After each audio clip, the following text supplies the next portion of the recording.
تو ہمارا رائٹ ہے. رائٹ آپ کا تب ہوگا جب آپ دوسروں کو ایکسپٹ کریں.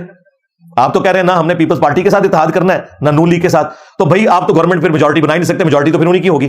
ہاں اگر آپ اس کے لیے تیار ہو جائیں کہ ٹھیک ہے پیپلز پارٹی سندھ سنبھالے, پنجاب نون لیگ سنبھال لے, کے پی سنبھال لے پی ٹی آئی, اور اپنے اپنے صوبوں میں پرفارم کریں, 5 سالوں کے بعد رزلٹ سامنے آ جائے گا. بلکہ اب تو 18ویں ترمیم کے بعد تو صوبوں کے پاس بجٹ بھی زیادہ ہے, ان کے پاس اختیارات بھی زیادہ ہیں, وہ پرفارم کر کے دکھا سکتے ہیں. اگلے الیکشنز میں فیصلہ ہو جائے گا. لیکن اگر آپ کہیں گے یہ چور ہے میں ان کے ساتھ نہیں بیٹھنا, تو جب بیٹھنا نہیں ہے تو آپ کی اپنی تو سیٹیں بمشکل ہوں گی 100, وہ بھی ساری نکال کے پیچھے 80 کے قریب ہی بنتی ہیں, اگرچہ باقی جماعتوں سے زیادہ. لیکن جب آپ باقیوں کو نہیں ساتھ ملائیں گے تو 135-40 سیٹیں جو آپ کو چاہیے اور پھر باقی ریزروز ملا کے آلموسٹ 170 کے قریب, وہ تو آپ کی نہیں بننی. لہٰذا گورنمنٹ تو پھر بھی نہیں بننی, کیونکہ آپ نے ان کے ساتھ بیٹھنا نہیں. کیونکہ آپ کو پتا ہے کہ اگر آپ نون لیگ یا پیپلز پارٹی کے ساتھ اتحاد کریں گے تو آپ کا اپنا ووٹر آپ کو چھوڑ جائے گا, کیونکہ ان کے دماغ میں آپ نے یہ بٹھایا ہوا تھا کہ چور ہے اور میں چوروں کے ساتھ نہیں بیٹھوں گا, تو آپ کا اپنا بیانیہ ختم ہو جائے گا. حالانکہ بیٹھنے میں کوئی حرج نہیں, پاکستانی ہے. اگر آپ نان اسٹیٹ ایکٹرز کو, جنہوں نے اسلحہ اٹھا کے پاکستانی فوج کو قتل کیا, پاکستان کی عوام کو قتل کیا, ان کے ساتھ مذاکرات کر سکتے ہیں, تو پاکستان کی سیاسی جماعتیں ان کے ساتھ آپ نہیں مذاکرات کر سکتے. ٹھیک ہے اختلاف رائے رکھیں, ہمیں دیکھیں کتنا سخت اختلاف رائے میں رکھتا ہوں, لیکن نماز بریلیوں کے پیچھے بھی پڑھ لیتا ہوں, دیوبند کے پیچھے بھی, اہل حدیث کے پیچھے بھی, شیعہ کے پیچھے بھی, نہ صرف نماز پڑھتا ہوں چندے بھی دیتا ہوں. الگ سے مسجد کو نہیں بنائی, چندہ بک نہیں بنائی.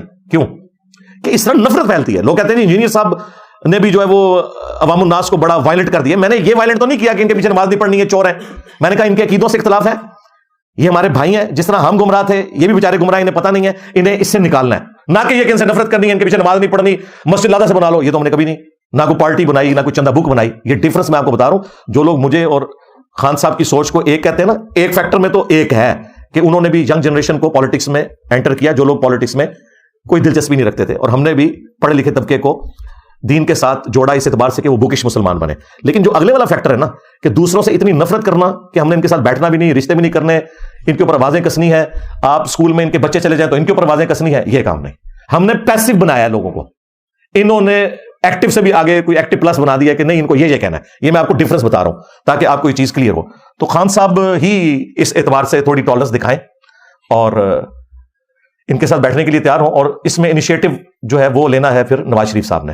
جائیں جیل میں بیٹھے, بھلے اس میں عدلیہ کے لوگوں کو شامل کریں, اسٹیبلشمنٹ کے لوگ شامل ہو جائیں, لیکن سولوشن کی طرف جائیں. ڈنڈے کے زور کے اوپر وقتی طور پہ تو حل نکل آئے گا. ابھی آئی ایم ایف کی قسطیں آنے والی ہیں, اس سے پہلے اب نیکسٹ بجٹ میں بہت زیادہ ٹیکسز لگنے ہیں, لوگوں کی چیخیں نکلنی ہیں. خواہ یہ پی ٹی آئی کی گورنمنٹ بھی آ جائے نا, چیخیں پھر بھی نکلنی ہیں. نون لیگ کی گورنمنٹ آ جائے تب بھی چیخیں نکلنی ہے, پیپلز پارٹی کی گورنمنٹ آ جائے تب بھی چیخیں نکلنی ہے. کیونکہ ظاہر ہے ہم نے پیسہ لے کے کھایا ہوا ہے اتنے عرصے سے, تو وہ واپس کرنا. یہ تو نہیں کہ جی وہ قرضہ مانگ کے واپس, تو اور آپ کہیں گے آیا جی غوری, اس طرح تو نہیں ہوتا. ایسا تو نہیں ہوتا ماڈرن ورلڈ کے اندر. وہ لے کے کھایا ہوا ہے تو واپس تو کرنا ہے. اچھا کئی لوگ کہتے ہیں ان کو آپ قرضہ واپس کریں, سود واپس نہ کریں کیونکہ سود حرام ہے. جدو لہر سود لالسی سود. تو اگر کسی کے ساتھ اس طرح کی سود والی ڈیلنگ ہوئی ہے وہ آپ کو پوری تو کرنی ہے. ہاں ہم نے کسی کو سودی قرضہ دیا ہوا ہے تو ہم سود معاف کر سکتے ہیں, وہ الگ بات ہے. لیکن جن سے ہم نے لیا ہوا ہے وہ تو سود کو جائز سمجھتے ہیں. ہمارے ناجائز ہونے سے ہم معاف تو اس طریقے سے نہیں کروا سکتے. ہاں ریکویسٹ کر کے دیکھ لیں, وہ آپ کی مرضی ہے, لیکن اس طرح تو نہیں ہوتا ماڈرن ورلڈ کے اندر.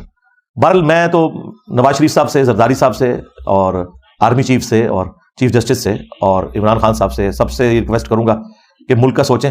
اور فی الوقت جس طریقے سے 2018 میں نون لیگ نے اور پیپلز پارٹی نے باوجود اس کے کہ ان الیکشنز کو فراڈ سمجھا تھا, ایکسیپٹ کر کے اسمبلیوں میں بیٹھ گئے تھے, میرا خیال ہے خان صاحب کو بھی بیٹھ جانا چاہیے. اور بہتر یہ کہ اپوزیشن میں بیٹھیں جا کے, ان کو ذرا مزہ لینے دیں. ٹھیک ہے کریں یہ گورنمنٹ, اور اگر گورنمنٹ لیتے ہیں تو جو بھی لے گا وہ پھر تختہ مشق بنے گا. اس وقت گورنمنٹ لینے کا مطلب یہ ہے کہ آپ نے اپنی پالیٹکس کو خراب کرنا ہے, کیونکہ اتنی جلدی یہ معاملہ سیدھے ہونے والے نہیں ہیں. لیکن عوام کی جو امنگیں ہیں ان کے اوپر اترنا چاہیے پورا. اور یہ جو دھاندلی والا ایشو ہوا, اور جو فارم 45 اور 47 کے جو کنفلکٹ آ رہے ہیں, وہ منصور علی خان صاحب نے بڑے اچھے طریقے سے واضح کیے ہیں. عدالتوں میں کیسز چلیں گے, پتہ نہیں کیا کچھ آگے ہونا ہے یہ معاملہ. تو بہتر یہ ہے کہ اسے مل بیٹھ کے سالو کیا جائے. عدالتوں میں یہ مسئلے حل نہیں ہونے, میں آپ کو بتا دوں, نہ روڈز پہ چڑھنے سے مسئلے حل ہونے ہیں, یہ مل بیٹھ کے مسئلے حل ہونے ہیں. اور جب تک مل بیٹھ کے اپنے معاملات کو سیدھا نہیں کریں گے, اسی طریقے سے ہم لڑتے پھرتے رہیں گے. یعنی میں تو دیکھ رہا ہوں آلموسٹ پچھلے 4-5 دن سے پوری قوم جو ہے نا وہ ایک تکلیف کے نیزے کی نوک کے اوپر ہے کہ اب آگے کیا بننا ہے. ٹھیک ہے, یہاں پہ بھی آپ دیکھ لیں, آج پولیس کی جو نفری ہے وہ کوئی ڈفرنٹ ایجنسیز کے لوگوں نے سنبھالی ہوئی ہے. کیوں؟ ہماری جو پنجاب پولیس ہے وہ مصروف ہے اس وقت. سعد رضوی صاحب نے کوئی کال دی ہوئی ہے اور وہ بندے اکٹھے کر رہے ہیں. ٹھیک ہے, اب ظاہر ہے جب بندے جائیں گے خرچہ ہوتا ہے, پھر کوئی خون خرابہ بھی ہو جاتا ہے, اس طریقے سے معاملات چلتے جاتے ہیں. تو میں تو یقین مانے کہ اس حوالے سے کافی پریشان ہوں.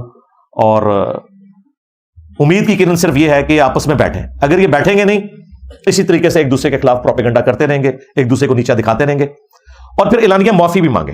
میں خان صاحب سے تو ریکویسٹ کروں گا 2018 کی ایکٹیویٹی کے اوپر اعلانیہ قوم سے معافی مانگے, اور معافی یہ بھی مانگے اور ان کے جو سہولت کار تھے اس وقت کے اسٹیبلشمنٹ کے لوگ, ان سے بھی معافی منگوائیں, اور اس کے بعد 2024 میں جو کچھ ہوا اس میں بھی معافی مانگی جائے. اور اگر آپ کہیں گے کہ اس کو چھوڑو آگے چلو, تو اس طرح تو معاملہ نہیں ہو سکتا. اب دیکھیں نا نواز شریف صاحب کا موقف آپ ذرا ان کی نظر سے بھی سمجھیں نا. وہ یہ کہہ رہے ہیں کہ میں 2017 میں ملک چل رہا تھا, آپ نے چلتے پہیے کے اندر وہ جس طرح موٹر بائک کا پہیا تاروں والا جا کے ڈنڈا دے دیا, آپ نے ڈنڈا بھی ٹوٹ گیا, پہیا بھی ٹوٹ گیا, مجھے آپ لوگوں نے نکال دیا. اس کے بعد میرے خلاف پروپیگنڈا کیا اسٹیبلشمنٹ کے ذریعے, پی ٹی آئی کو یوز کر کے مجھے اتنا ان پاپولر کر دیا کہ میں نے اگلا الیکشن کیسے جیتنا تھا. لہٰذا آپ میرے کیسز بھی ختم کریں اور مجھے دوبارہ انڈو کروا کے 2017 پہ لے کے آئیں, جس کی کوشش ہوئی 2024 کے اندر.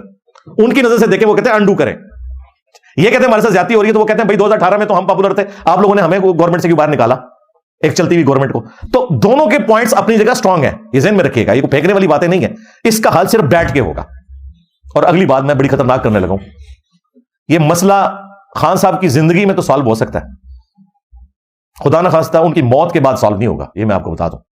ہاں, میں اکثر یہ کہتا ہوں, باپا جانی جو ہے الیاس قادری صاحب, اپنی تمام کمزوریوں کے باوجود ان میں ایک خوبی ہے کہ نان اسٹیٹ ایکٹر نہیں ہے. وہ انہوں نے ڈنگ نکال دیا اپنی جماعت کا, ورنہ جتنی بڑی وہ جماعت ہے, اگر وہ اس کو وائلنٹ کرنا چاہے تو ملک پورے میں آگ لگانا باپا جانی کے لیے کوئی مسئلہ نہیں ہے. لیکن آپ دیکھتے ہیں جب کوئی ایکٹیویٹی ہوتی ہے, ایون ممتاز قادری بھی ان کا مرید تھا, انہوں نے اسے بھی کنڈیم کیا کہ اس طریقے سے قانونی ہاتھ میں لینا چاہیے. اس کی وجہ سے انہوں نے خادم رضوی صاحب کی بھی گالیاں کھائیں, تحریک لبیک بھی ان کے خلاف ہوئی, حنیف قریشی صاحب بھی ان کے خلاف ہوئے, لیکن ان کا یار یہ کوئی طریقہ نہیں ہے کہ قانون ہاتھ میں لیا جائے. تو باپا جانی نے جس طرح اپنے ماننے والوں کی تربیت کی ہے, ہم امید کرتے ہیں کہ ان کی وفات کے بعد ان کی لیگیسی آگے چلے گی. لیکن خان صاحب نے جو تربیت کی ہوئی ہے, اگر انہوں نے اپنی زندگی میں اس قبلے کو درست نہ کیا تو ان کی وفات کے بعد خدا نہ خواستہ مجھے تو مزید حالات بگڑتے ہوئے نظر آئیں گے. یہ میں اسٹیبلشمنٹ کو بھی بالکل کلیئر کٹ بتا رہا ہوں کہ جو کچھ آپ لوگوں نے کروانا ہے نا خان صاحب کی زندگی میں کروائیں. جس طریقے سے بھی خان صاحب کو قائل کرنا ہے وہی آگے پی ٹی آئی کے سپورٹرز کو قائل کر سکتے ہیں, ڈنڈے کے ذریعے, کیسز کے ذریعے, عدالتوں کے ذریعے, ڈرا دھمکا کے. آپ چند ایک لوگوں کے ساتھ تو کر لیں گے, لیکن جو لوگ باہر بیٹھے ہوئے ہیں, 1 کروڑ پاکستانی باہر بیٹھا ہوا ہے, ان میں سے بھی میجورٹی پی ٹی آئی کے سپورٹر ہے. اور اس کی وجہ یہ ہے کہ انہیں گراؤنڈ ریئلٹیز کا کم پتہ ہے. جن کو پتہ ہے ان کو پتہ ہے کہ بھی دونوں طرف لوگ ایک جیسے ہیں. فرق ہے, ٹھیک ہے, میں مانتا ہوں, لیکن آئیڈیلزم کہیں بھی نہیں ہے, وہ سب کو پتہ ہے. ابھی کتنی عجیب بات ہے کہ 450 بندوں کے نام ہو پاناما میں اور ایک بندے کو فارغ کیا جائے. جس طرح کے توشہ خانہ میں کئی لوگوں کے نام ہے, کیس ایک بندے کے خلاف بنایا گیا عمران خان صاحب کے. تو آپ اینالوجی دیکھیں, سیم ہے. اور پیچھے اس کے وہی مسئلہ ہے جو ہمارا شروع سے ہم بتا رہے ہیں آپ کو, پاکستان بنتے ہی ہمیں وہ مرض لگ گیا تھا کہ یہاں ڈیموکریٹک ویلیوز نہیں ہے. اور دوسرا طبقہ جو اسٹیبلشمنٹ کا وہ اتنا اسٹرانگ ہو چکا ہے کہ ان کے سامنے کوئی بھی کھڑا نہیں ہوتا. لیکن یہ اس وقت لمحہ فکریہ ضرور ہے کہ اس وقت کوئی ایک پولیٹیکل جماعت بھی نہیں ہے جو اسٹیبلشمنٹ سے دل کے ساتھ کھڑی ہو. مجبوراً کھڑے میں. پیپلز پارٹی کبھی بھی بھٹو کے قتل کو نہیں بلا سکتی, اور نواز شریف صاحب کے ساتھ تو ہر دفعہ ہوا. اگر وہ فوج کے حق میں بیان بھی دے دیں تو وہ بیان ہی ہے. اور باقی جو کسر نکالی ہے خان صاحب کے ساتھ انہوں نے کر کے, اس کے بعد تو آپ بھول جائیں کہ کوئی ایسا پاپولر بندہ لے کے آپ لانچ کریں کہ جو آپ کے فضائل لوگوں کو سنائے اور قائل کرے. وہ والا معاملہ تو اب ختم ہو گیا. ہاں, اب اس سے آگے چلیں. وہ تو میں نے آپ کو شروع میں بتایا تھا کہ جب پاپولر لیڈر سامنے آتے ہیں پھر یہ معاملات ہوتے ہیں. اور یہ اچھی بات ہے اگر اس میں غلوف نہ ہو کہ فوج کا کام نہیں کہ وہ سیاست میں لچ تلے. اور یہ ان کا ڈیڈ لائن کا جو حلف ہے نا, اس میں بھی لکھا ہوا ہے کہ میں سیاست میں کردار ادا نہیں کروں گا. لیکن جب جب موقع ملتا ہے ادا کرتے ہیں. اور پھر وہ کہتے ہیں کہ جی وہ ہم اس لیے کرتے ہیں کہ ہم ملک کو چوروں کے حوالے کر دیں. تو بھائی جن کے حوالے رہا آپ کے ادارے سے, وہ کون سے پاک صاف نکلے؟ صدر ایوب, ضیاء الحق, مشرف, کیا انہوں نے نقصان نہیں پہنچایا؟ آپ کے سامنے انہوں نے بھی تو نقصان پہنچایا, بلکہ ہماری آنے والی نسلیں بھگتیں گی یہ جو کچھ انہوں نے کیا ہے. جو ایوب خان ہے اس نے تو قبلہ ہی بدل دیا, ڈیموکریٹک ویلیوز ہی ختم کر دی ملک سے. ٹرو ڈیموکریسی آ نہیں سکی, اس نے پہلا مارشاء اللہ لگایا. ضیاء الحق نے سنی شیعہ اختلاف یہاں پہ عام کیا, کلاشم کوف کلچر, ہیروئن, شیعہ کافر نعرے ٹوائلٹس کے اندر. افغان وار کی وجہ سے یہاں پہ اسلحہ آ گیا. اور پھر جو کچھ کیا مشرف نے, ہمیں امریکہ کی جنگ میں جھونک کے ملے تو بمشکل کوئی 20-25 ارب ڈالر, لیکن نقصان ہمارا ہزاروں ارب ڈالرز میں ہو گیا. اور جو ہمارے مینٹل ماڈلز بدل گئے کہ مسجد میں بھی لوگ اپنے آپ کو محفوظ نہیں تصور کرتے. تو انہوں نے جو کچھ کیا اس کے بدلے میں اگر آپ پولیٹیکل لیڈرز کو دیکھیں تو انہوں نے بہت کچھ دیا ہے. بھٹو صاحب نے اٹامک پروگرام شروع کیا, نواز شریف صاحب نے موٹر ویز بنوائی, اٹامک بلاسٹ جو ہوئے اس میں سب سے بڑا کردار ان کا تھا. بے نظیر کی وجہ سے میزائل ٹیکنالوجی ملک کے اندر آئی. عمران خان صاحب نے اسلاموفوبیا کے حوالے سے جو کچھ انٹرنیشنل لیول کے اوپر آواز اٹھائی ہے، وہ ایک ریمارکیبل کام ہے. اور سب سے بڑی بات کہ وہ ہماری ینگ جنریشن جو پالیٹکس سے ہی نفرت کرتی تھی انہیں مین پالیٹکس کے اندر داخل کیا. یہ خان صاحب کا بہت بڑا کریڈٹ ہے. اور خان صاحب وہ لیڈر ہیں کہ آرتھوڈاکس قسم کا جو مذہبی طبقہ ہے وہ بھی انہیں پسند کرتا ہے، اور دوسری طرف جو لبرل قسم کے مسلمان ہیں وہ بھی انہیں پسند کرتے ہیں، جو پسند کرنے والے ہیں. باقی آپ کو ہر جگہ لیفٹ کے لوگ نظر آئیں گے یا رائٹ کے. یہاں پہ لیفٹ اور رائٹ مکس ہوئے ہیں. تو اس اعتبار سے پولیٹیکل لیڈرز کو بٹھا کے کوئی درمیان کا سولوشن نکالا جائے. اور خان صاحب سے تو میں اس حوالے سے ریکویسٹ کروں گا کہ اپنی ضد چھوڑیں. جو آپ یہ کہتے ہیں میں نے نہیں بیٹھنا، آپ خود ہی آ کے ہمیں کہتے رہے کہ جی ہم ٹی ٹی پی کے ساتھ بھی مذاکرات کریں گے، ہم انڈیا کے ساتھ بھی کریں گے. تو یار اگر انڈیا اور ٹی ٹی پی کے ساتھ مذاکرات ہو سکتے ہیں تو پیپلز پارٹی اور نون لیگ کے ساتھ بھی، ایم کیو ایم کے ساتھ بھی ہو سکتے ہیں. یعنی اینالوجی تو ایک بنائے نا یار. یہ کام تو نہ کریں کہ بھائی آپ لوگ مطلب ایک جگہ ایک ایکسٹریم رویہ اڈاپٹ کیے ہوئے ہیں اور دوسری جگہ جو ہے وہ آپ بالکل نارمل بیہیو کر رہے ہیں. ایک اصول رکھیں، یا تو ان کے ساتھ بھی پھر وہی والی بات کریں نا، لیکن وہاں ان کو سمجھ ہے کہ اس طرح کرنے کا کوئی فائدہ نہیں. 2017 کے دھرنوں میں جو نون لیگ چیخ رہی تھی کہ یار اس سے ملک کی اکانومی کو نقصان ہو رہا ہے، وہی دھرنے جب خان صاحب کے دور کے اندر ٹی ایل پی نے دیے، خان صاحب نے آ کے جو تقریریں کی وزیر اعظم کی حیثیت سے ٹی وی پہ آ کے، وہ وہی باتیں تھی کہ اس طریقے سے تو ملک جام ہو جائے گا، اس طریقے سے اگر ہم یورپین یونین کے ساتھ بگاڑ لیں گے تو ہماری اکانومی کا کیا بنے گا. یہ باتیں ان کو اس وقت یاد نہیں آئی تھی، بعد میں آ گئی، بعد میں آئیں. بس ٹھیک ہے، اب اپنا قبلہ درست رکھیں اور ان باتوں کو یاد رکھا کریں. میں چاہ رہا تھا کہ میں یعنی الیکشنز کے حوالے سے ضرور بولوں. اس کی وجہ یہ ہے کہ اس کو آپ صرف پولیٹیکل میٹر نہ سمجھیں. اس وقت یہ ظلم کے خلاف بولنا بھی ہے، پلس جو اس وقت پاکستانی نیشن جو میجورٹی مسلمانوں کے اوپر مشتمل ہے ان کا ایک بنیادی مسئلہ بنا ہوا ہے. اور سوشل میڈیا کے اوپر جس طریقے سے ایک دوسرے کے خلاف ایک نفرت ہے، یعنی جس طرح انڈیا پاکستان کی جنگ لگی ہوئی ہے نا، اس طرح پی ٹی آئی، نون لیگ، پیپلز پارٹی، ان کی آپس میں جنگ والا معاملہ ہے سوشل میڈیا کے اوپر آپ کو نظر آ رہا ہے. تو اس میں پازیٹیو وے یہی ہے جو میں چند ایک باتیں کر سکتا تھا، جو میں دین کے حوالے سے بھی کہتا ہوں کہ اگر آپ نے قادیانی دجال کو غلط کہنا ہے پھر آپ کو چشتی رسول اللہ اور تھانوی رسول اللہ کو بھی غلط کہنا پڑے گا. اسی طریقے سے اگر آپ نے 2024 کے الیکشنز کو کہنا ہے کہ یہ لوٹے گئے ہیں تو پھر آپ کو 2018 کے الیکشنز کے بارے میں بھی ماننا پڑے گا کہ وہ بھی لوٹے گئے تھے. ہاں ریشو پروپورشن میں فرق ہو سکتا ہے، لیکن اینڈ رزلٹ کیا نکلا تھا وہ دیکھیں. اینڈ رزلٹ یہ تھا کہ 2018 کے بینیفیشری عمران خان صاحب ہوئے اور 2024 کے بینیفیشری پھر خان صاحب تو نہیں بنتے ظاہر ہے، کیونکہ اینڈ رزلٹ پھر اسی اعتبار سے نکلے گا، پھر دوسری پارٹی بینیفیشری ہوگی، کیونکہ جن کے لیے سب کچھ ہو رہا ہوتا ہے انہیں کو فائدہ پہنچایا جاتا ہے. ہم نے سولوشن دے دیا. سولوشن یہ ہے کہ ان سب کو بیٹھنا چاہیے، صوبے بانٹ لیں. ٹھیک ہے، 18ویں ترمیم کے بعد بجٹ بھی آ چکا ہے. پیپلز پارٹی پرفارم کرے سندھ کے اندر، کے پی کے اندر تحریک انصاف کرے جو ابھی تک تو میرے حساب سے اتنا نہیں کر سکی جو اس کو کرنا چاہیے تھا، اور پنجاب کے اندر نون لیگ پرفارم کرے، اگلے الیکشنوں کی تیاری کرے 2029 کی. لیکن اگر آپ یہ کہیں گے کہ ہم دھرنوں کے ذریعے کچھ کر لیں گے تو بھائی جن کے ساتھ آپ ٹکرا رہے ہیں ان کے ہاتھ میں ہے بندوق، آپ لوگ ہیں نہتے، پلس عدالتیں بھی آپ کا ساتھ نہیں دیں گی. اس کی وجہ یہ ہے کہ عدالتیں یہ کہیں گی کہ قانون کو ہاتھ میں نہیں لینا، اور قانون آپ کو پتا ہے قانون اندھا ہوتا ہے، وہ رولز کے مطابق چل رہا ہوتا ہے. بھلے اس میں اخلاقی طور پہ مس ہینڈلنگ ہو، جس طرح یہ بلے کے نشان پہ میں نے پہلے بھی کہا تھا اخلاقاً یہ فیصلہ غلط ہے، اس طریقے سے ایک جماعت کو باہر نہیں کرنا چاہیے تھا. لیکن قانون ہم اس لیے نہیں کر سکتے کہ وہ قانون کے اعتبار سے جو ان کو اپنے کاغذ پورے کرنے چاہیے تھے وہ انہوں نے نہیں کیے. ٹھیک ہے، تو اخلاق تو پھر صرف آپ کو ترغیب ہی دلا سکتے ہیں، قانون تو کسی کا رائٹ ہے. ٹھیک ہے، بٹ وہ ان کے پاس پلی ہے، وہ کہتے ہیں ہم کریں گے، تو لوگ دوسرے مخالفین کہیں گے کہ آپ نے قانون فیصلہ غلط کیا. تو دونوں طرف کی رائے کو سنا کریں، ایک چینل کو نہ دیکھا کریں، سارے چینلز کو دیکھا کریں. بلکہ ہم نے تو اب دیکھا ہے کہ وہ چینلز جو آپ کو برے لگتے تھے اب وہ اچھے لگنے شروع ہو گئے، جو اچھے لگتے تھے وہ برے لگنے شروع ہو گئے. تو اللہ کا شکر ہے کہ میں الحمدللہ اس حوالے سے صحیح ثابت ہوا کہ وہ چینلز، وہ صحافی جو اصولوں کے اوپر کھڑے ہوتے ہیں آج بھی آپ کو اصولوں پہ کھڑے ہوئے نظر آ رہے ہیں. بالکل. میں آپ کو بتاؤں، میں نے آج تو بات بیسیکلی کرنی تھی خان صاحب کا جو عدت کیس کا فیصلہ ہوا ہے، چونکہ وہ مذہب سے ریلیٹڈ ہے، وہ میں انشاءاللہ بعد میں کرتا ہوں. یہ میں نے پھر سرسری کہا تھا 2-4 جملے بولوں گا، وہ پھر اللہ تعالیٰ نے دماغ میں باتیں ڈال دی، میں بولتا گیا. بہرحال میں رات کو میں نے پاکستان کے جتنے ٹاپ کے صحافی ہیں انڈیویجول میں نے ان کو فون کر کے یہ سارے مسئلے ڈسکس کیے. جو عمران خان صاحب کے شدید ناقدین صحافی ہیں ان سے بھی میں نے لمبی گفتگو کی. مجھے یہ خوشی ہوئی کہ ان میں سے کوئی ایک بندہ بھی ایسا نہیں تھا جو یہ کہہ رہا ہو کہ یہ ٹھیک ہوا ہے. اور اس سے بڑی بات وہ سب کے سب کہہ رہے تھے کہ گورنمنٹ پی ٹی آئی کو بنانی چاہیے. میں نے کہا جی آپ کہہ رہے ہیں، آپ تو خان کو ہٹلر سمجھتے ہیں. ان کا ہم قانون کے ساتھ کھڑے ہیں، اس نے اکثریت لی، اگر اسے گورنمنٹ بنانی چاہیے. لیکن وہ اس لیے نہیں گورنمنٹ بنا سکتا کہ وہ اکثریت اتنی نہیں ہے کہ جس میں سیٹیں پوری ہوں. اس کے لیے پیپلز پارٹی نون لیگ کو ملانا پڑے گا، اور وہ خان صاحب نے قسم کھائی ہوئی ہے کہ میں نے نہیں ملانا. تو الٹیمیٹلی اگر گورنمنٹ نہیں بن رہی تو اس میں خان صاحب خود بھی شامل ہیں. ہاں، یا بیٹھنے کے لیے تیار ہو جائیں تو ٹھیک ہے، معاملات کو خوش اسلوبی کے ساتھ لے کے چلیں. بہرحال مجھے یہ نظر آ رہا ہے کہ پیپلز پارٹی گورنمنٹ بنائے گی ہمیشہ کی طرح سندھ میں، کے پی میں اللہ کرے کہ پی ٹی آئی کو بنانے دیں. اگر اس کے علاوہ کچھ کیا تو وہ 2 نمبری نہیں ہوگی، کوئی 100 نمبری ہوگی، کیونکہ وہاں تو دوسری طرف کچھ بھی نہیں ہے. اور پنجاب کے اندر ظاہر نون لیگ نے اکثریت حاصل کر لی ہے، پنجاب میں نون لیگ کو بنانی چاہیے. رہ گیا بلوچستان تو وہاں 50-50 ہے. میرا خیال ہے وہاں پہ چوتھی پارٹی کو موقع دینا چاہیے مولانا فضل الرحمان صاحب کو، کیونکہ وہاں پہ پیپلز پارٹی نے 11 سیٹیں لی ہیں، 10 لی ہیں نون لیگ نے صوبائی اسمبلی کی، اور 6-7 مولانا فضل الرحمان نے بھی لی ہیں. ٹھیک ہے، وہاں یہ سیکریفائز کریں، ایک صوبہ مولانا فضل الرحمان کے حوالے بھی کریں، انہیں کہیں آپ یہاں پرفارم کریں. اور میں آپ کو بتاؤں یہ بڑے سوٹیبل ایک اپروچ ہوگی، کیونکہ بلوچستان میں جو اس وقت وہ اختلاف ہے نا، اس کو اگر آپ کاؤنٹر کر سکتے ہیں نا تو ایک مذہبی فیکٹر سے کر سکتے ہیں، کیونکہ بلوچستان میں زیادہ تر یعنی جو مذہبی طبقہ ہے وہ اسی مکتب فکر اور اسی جماعت کو پسند کرتا ہے جس سے مولانا فضل الرحمان صاحب ہیں. تو ٹھیک ہے، ان کو وہاں پہ اکوموڈیٹ کریں تاکہ یہ بھی کہیں دھرنوں پہ اور وہ سازشوں پہ نہ آ جائیں، ورنہ کے پی میں انہوں نے خان صاحب کو آرام نہیں کرنے دینا.